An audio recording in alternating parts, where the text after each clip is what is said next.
Baiklah anak-anak semuanya, kita sekarang masuk ke materi larutan elektrolit dan non-elektrolit. Apa dan bagaimana tentang larutan elektrolit dan non-elektrolit? Mari kita simak di slide berikut. Jadi larutan itu berdasarkan daya hantar listriknya itu dibagi menjadi dua, yaitu elektrolit dan non-elektrolit ya. Nah ini, kita masuk ke larutan elektrolit.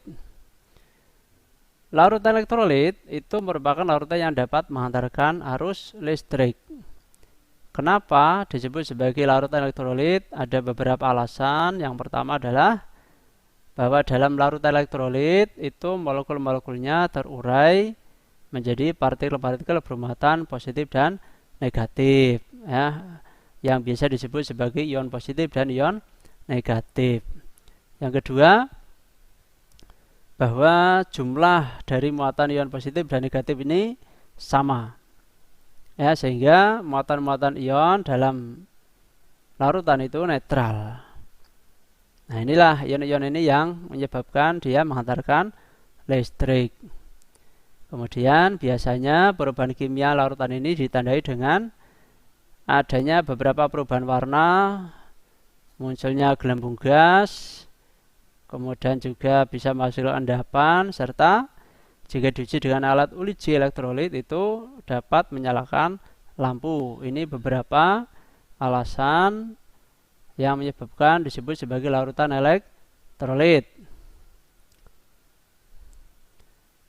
Kita lihat untuk yang larutan elektrolit kuat adalah larutan yang semua molekulnya itu terurai menjadi ion-ion. Biasanya ini merupakan larutan garam ya. Umumnya sebagai larutan garam ini dia sebagai larutan elektrolit kuat. Beberapa ciri-ciri dari larutan elektrolit kuat. Yang pertama adalah dapat menghantarkan arus listrik yang baik. Kemudian terionisasi secara sempurna ya, tetapan ionisasinya ini satu, dan jika diuji dengan alat uji elektrolit itu dapat menyalakan lampu dan menghasilkan gelembung gas yang cukup banyak. Nah di bawah ini saya sertakan atau saya sampaikan untuk contoh daripada larutan elektrolit kuat. Jadi ada garam, ada asam kuat, ada basa kuat. Ini hampir semuanya ini adalah sebagai larutan elektrolit kuat ya. Jadi ini larutan garam, larutan asam kuat, larutan basa kuat. Bukan dalam bentuk padatannya, tapi dia sebagai larutan. Ini ya. Nah ini karena dia larutan maka dia akan mengalami ionisasi. Contohnya NaCl menjadi Na+, ditambah Cl-. Ini simbolnya Ag sebagai larutan. Selanjutnya adalah untuk larutan elektrolit lemah. Ya, artinya adalah bahwa larutan yang tidak semua molekulnya ini terionisasi secara sempurna, maka dia disebut sebagai lemah. Sehingga ion-ionnya itu hanya sedikit saja yang dapat menghantarkan listrik. Ciri-cirinya, ini yang pertama, penghantar listriknya ini kurang baik. Ionisasinya adalah sebagian. Kemudian yang ketiga adalah tetapan atau derajat ionisasinya ini antara 0 sampai 1. Lalu jika diuji dengan alat uji elektrolit ini menghasilkan nyala lampu yang lemah atau redup. Gelembung gasnya juga sedikit. Ini beberapa contoh dari larutan elektrolit lemah. Ini ada asam lemah, ada basa lemah ya. Asam lemah, basa lemah ini semua berupa larutan ya. Larutan. Nah ini reaksi ionisasinya umumnya adalah ada arah panah bolak-balik. Ini yang menunjukkan bahwa reaksinya berjalan tidak sempurna ya.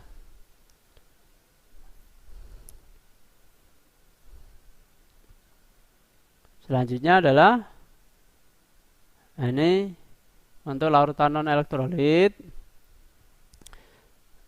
ia merupakan larutan yang tidak bisa menghantarkan arus listrik.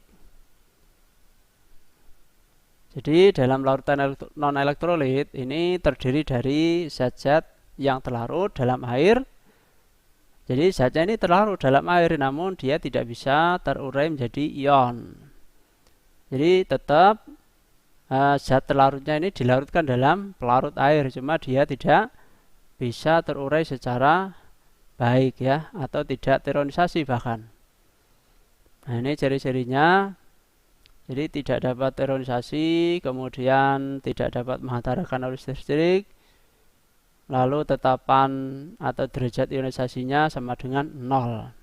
Dan jika diuji dengan alat uji elektrolit ini, dia tidak bisa menghasilkan nyala lampu dan tidak menghasilkan gelembung gas. Ini ciri-ciri dari larutan non-elektrolit. Secara teori seperti ini. Kemudian ini beberapa contohnya, ada urea, glukosa, sukrosa, etanol, dan terakhir bisa saya sampaikan ini adalah gambar daripada uji elektrolit ya. Jadi di sini ada gelas yang berisi dengan larutan. Jadi baik gambar 1, 2, 3 ini adalah gelas kimia yang berisi larutan, kemudian ada elektrode berupa karbon ini, kemudian ada bola lampu yang semuanya ini dihubungkan dengan baterai. Jadi tanpa baterai ini tidak bisa menghasilkan nyala lampu dan gelembung gas. Oke, kita lihat yang pertama ini adalah elektrolit kuat. Ya, karena dia menghasilkan nyala lampu yang terang.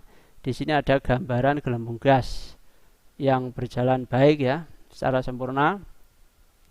Jadi warna hijau, kemudian ungu sama kuning sebagai gambaran saja bahwa yang nomor 1 ini reaksinya berjalan sempurna, menghasilkan nyala lampu yang terang. Kemudian yang kedua ini adalah elektrolitnya lemah karena di sini nyala lampunya ini redup ya. Dan yang ketiga ini tidak menghasilkan nyala lampu, kemudian gelembung gasnya juga tidak ada, maka disebut sebagai non-elektrolit. Baiklah anak-anak semuanya, setelah ini nanti saya akan menyampaikan demonstrasi praktikum larutan elektrolit dan non-elektrolit. Mari kita simak bersama-sama. Ya, ini anak-anak semuanya kita bisa lihat tayangan demonstrasi dari alat uji elektrolit. Jadi nanti kalian bisa mempraktekannya di rumah. Namun hal-hal yang perlu dibutuhkan untuk praktikum ini adalah bisa dilihat di video tersebut. Ya, ini beberapa hal yang perlu dipersiapkan untuk alat uji elektrolit. Ya, ini secara umum gambarannya seperti ini ya. Yang pertama adalah tempat baterai.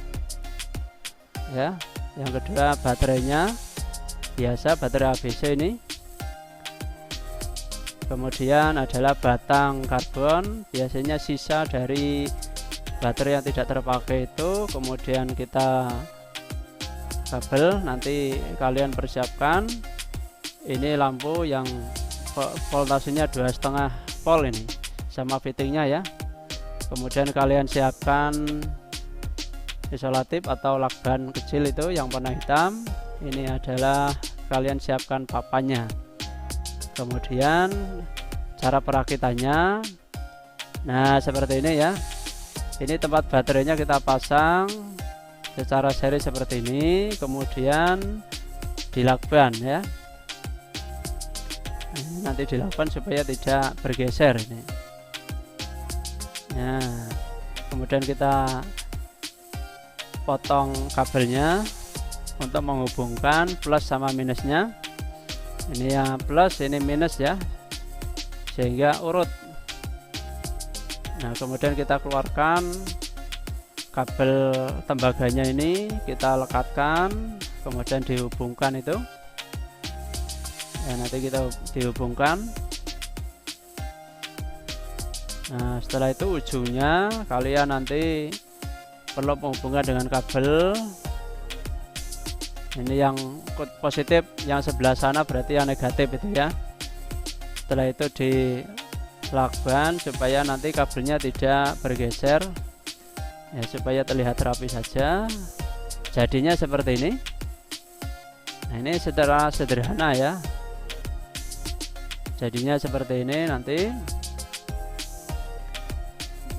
Nah, kemudian nanti kita uji ini apakah ini sudah tersambung semuanya. Nah, kita hubungkan. Kalau nyala berarti berjalan bagus ini lampunya.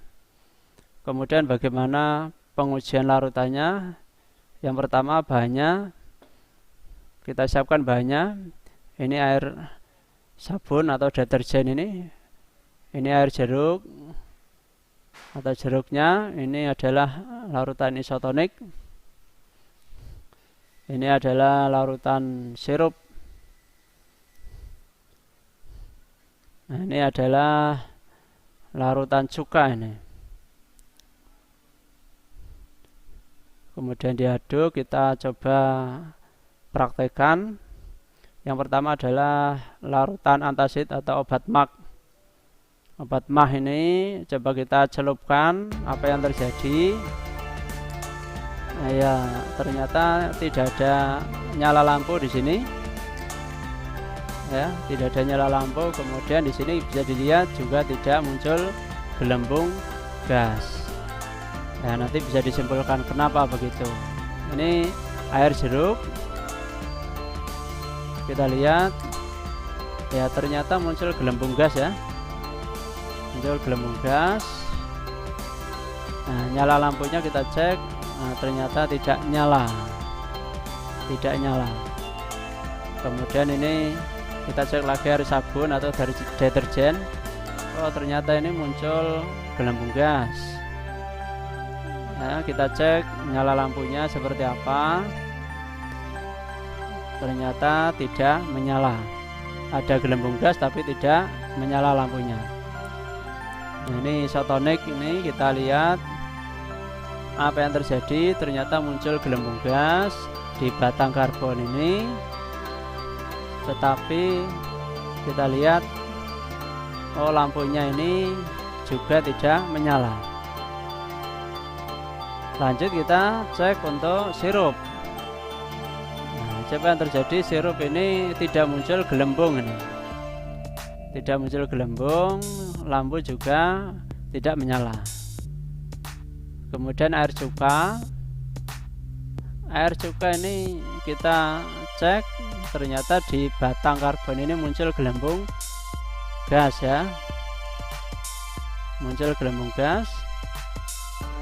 Nah, cuma lampu tidak menyala. Nah, setelah itu kalian bisa menyimpulkan apa yang terjadi dari batang. Iya. Jadi kalian bisa menyimpulkan. Nah, kalau tadi setelah dipraktekkan atau diuji cobakan itu batang karbonnya ada yang muncul gelembung gas, nyala lampunya tidak menyala. Nah, itu nanti kesimpulannya apa? Ada juga yang tidak muncul gelembung gas dan lampu tidak menyala ya.